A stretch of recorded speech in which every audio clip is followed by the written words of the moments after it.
Olive found herself on a stage with lots of animals playing musical instruments. She was wearing a long black jacket with tails. At the front of the musicians, Olive could see a man waving his arms all over the place. Oh dear, oh dear. Olive turned and saw an octopus playing a xylophone. She seemed to be getting her 8 legs in a terrible tangle. I'm Olive. Is everything okay? I'm Jenny. Oh, the conductor's going way too fast today. Oh! Is the conductor the man waving his arms around over there? That's him. Said a little mouse, frantically banging on a big bass drum next to Jenny.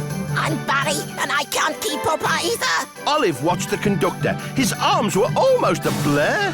Where is the triangle that goes ting?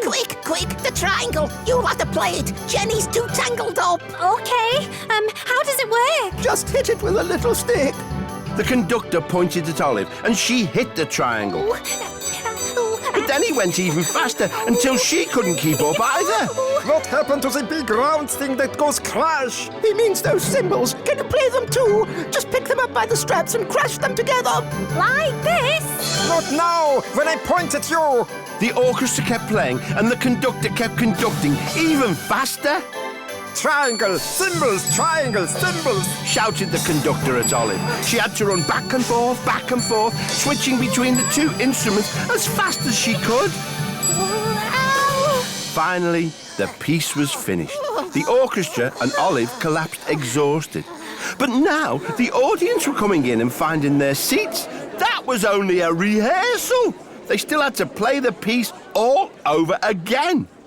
This is a nightmare. My orchestra is exhausted. What are we going to do? But why is he still waving his arms? There was definitely something funny going on. So she decided to go and talk to the conductor. Excuse me, I'm Olive. Could you please slow down a bit? Slow down. No, I cannot do this because of the problem I am having with this pesky fly. The conductor swatted at a fly buzzing round his head, and Olive realised that was why he'd been waving his arms so fast. I can't get rid of it. A pesky fly, some cymbals. I think I may have an idea. Olive grabbed the cymbals and set off, chasing the fly through the orchestra, over the cellos, round the tubas, in between the violins and under the piano. Come here, fly! The fly was pretty fast, but Olive didn't give up. Then there was silence. Olive held the cymbals tightly together and listened. She could hear the fly buzzing around inside. The audience and orchestra all clapped loudly. That was the first ever performance of the Fly and Cymbal Concerto by Olive the Ostrich. The fly finally buzzed off, right out of the concert hall. Barry and Jenny ran over to Olive. Well done, Olive. You've got a real knack with those cymbals. Yes, that was amazing. It would be great if you could join our orchestra. Thanks for the offer, but I really must fly. They all laughed, and as they did, Olive realised it was time to go. Typical Olive, daydreaming again. Said her mum. Peg, actually, I caught a fly and played in an orchestra. Your head's been in the sand too long, dear. Said Olive's dad. Her little brother laughed. But Olive wasn't listening. She was already dreaming of her next big adventure.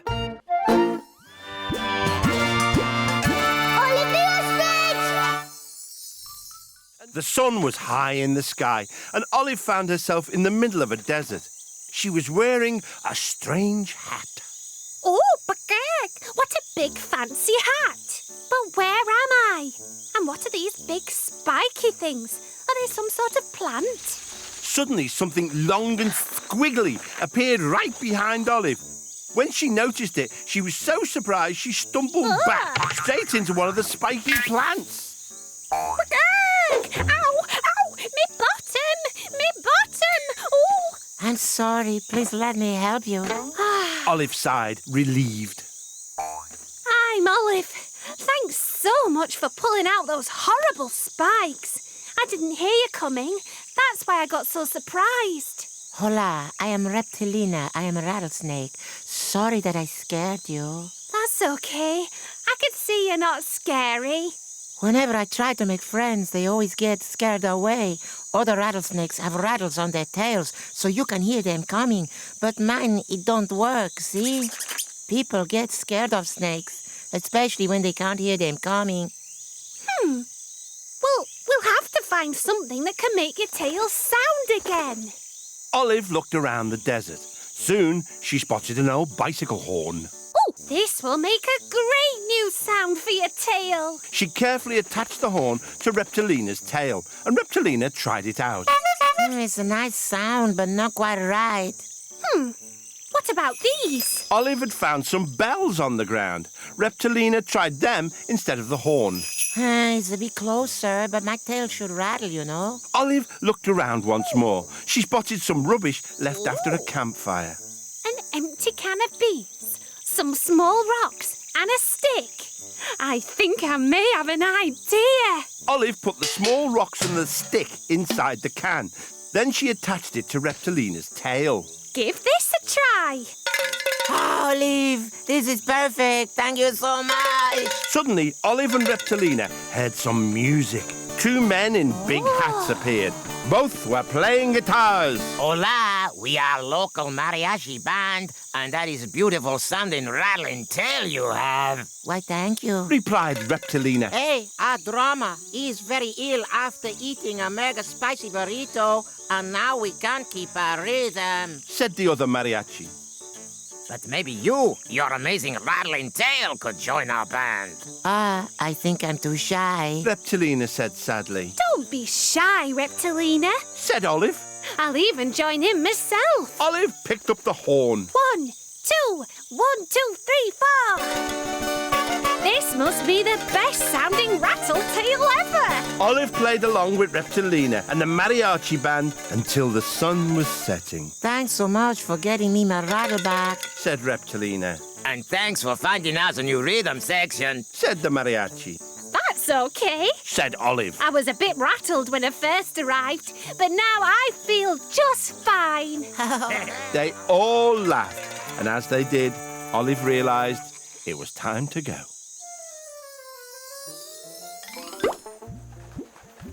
Typical Olive, daydreaming again. Said her mum. Okay, actually, I was in a band with a rattlesnake. Your head's been in the sun too long, dear. Said Olive's dad. Her little brother laughed. But Olive wasn't listening. She was already dreaming of her next big adventure.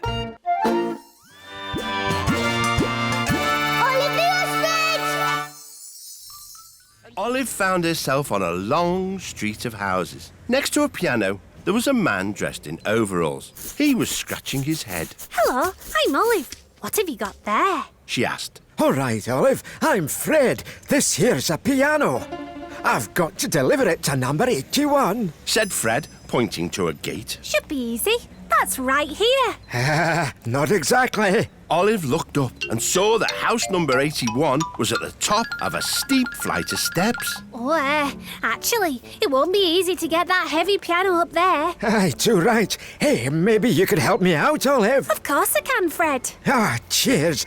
Grab that end, please. Olive and Fred carefully lifted up the heavy piano and began to heave it up the steps. It was very heavy. Nice and steady, Olive.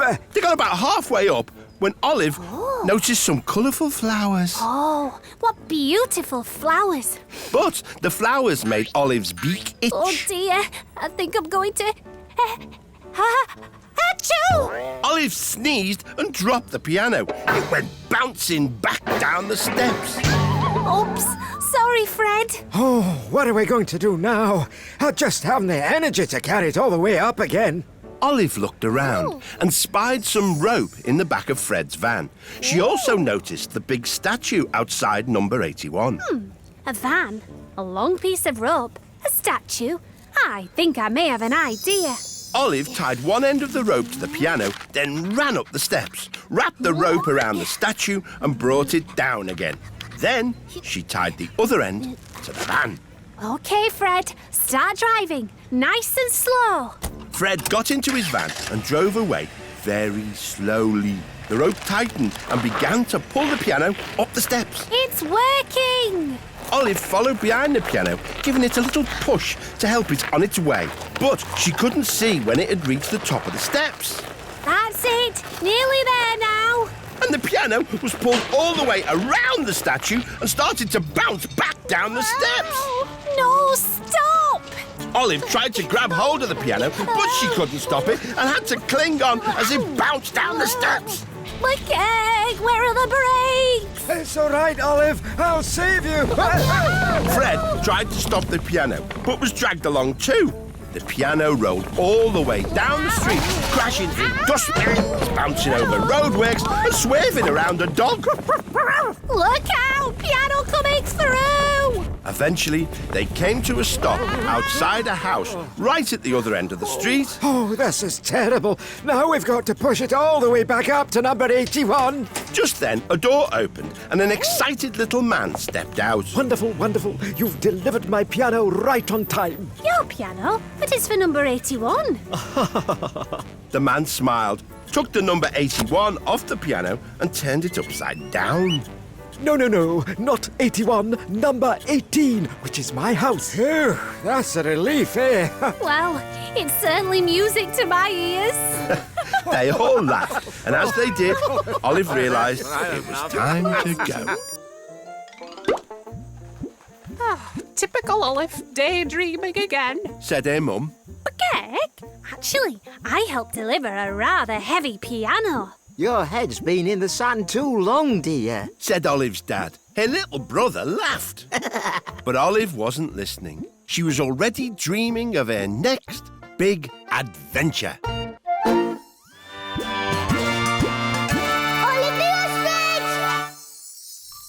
Olive found herself in a room with shelves and worktops piled high with mounds of dust.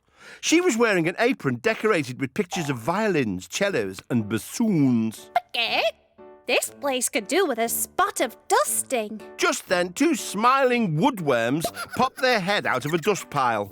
Oh, hello. Said Olive. The woodworms vanished before popping up from another dust pile. My, you're both quick on your feet. I mean, tummies. Before either worm had a chance to reply, whoosh! A large net fell over them, sending clouds of dust up into the air. The dust made Olive cough. Did I get them? Yeah? No? Missed them again. As the dust cleared, she found herself face to face with a tall wolf wearing an apron just like hers. Hello, I am Wolfgang Amadeus Mozart, instrument maker to the king. This is my workshop. I'm Olive. Nice to meet you, Wolfgang. But, I don't see any instruments. This was a cello. This was a violin. And this was a bassoon to be played at the king's birthday concert tonight. Oh, I don't think you'll get much sound out of those instruments. This I know. It's those woodworm. As soon as I make any instrument from wood, they eat it.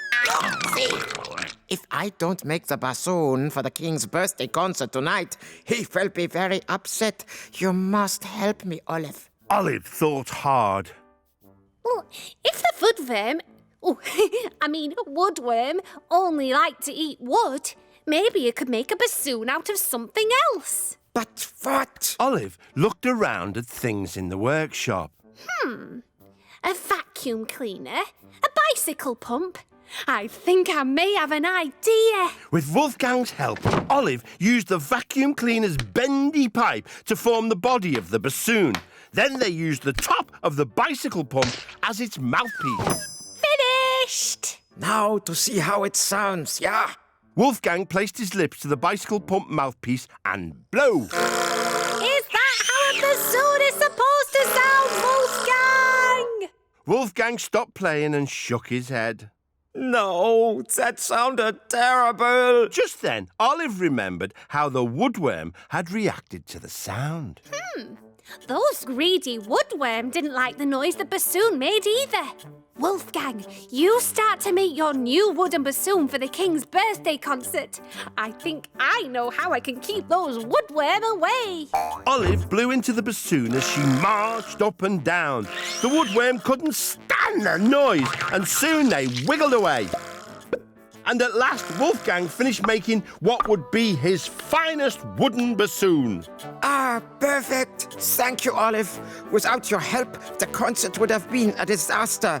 Would you like to come as my guest? I think I've heard enough bassoons for one day, thank you. They both laughed, and as they did, Olive realised it was time to go. Typical Olive, daydreaming again. Said her mum. Actually, I helped make a bassoon for a king. Your head's been in the sun too long, dear. Said Olive's dad. Her little brother laughed. But Olive wasn't listening. She was already dreaming of her next big adventure.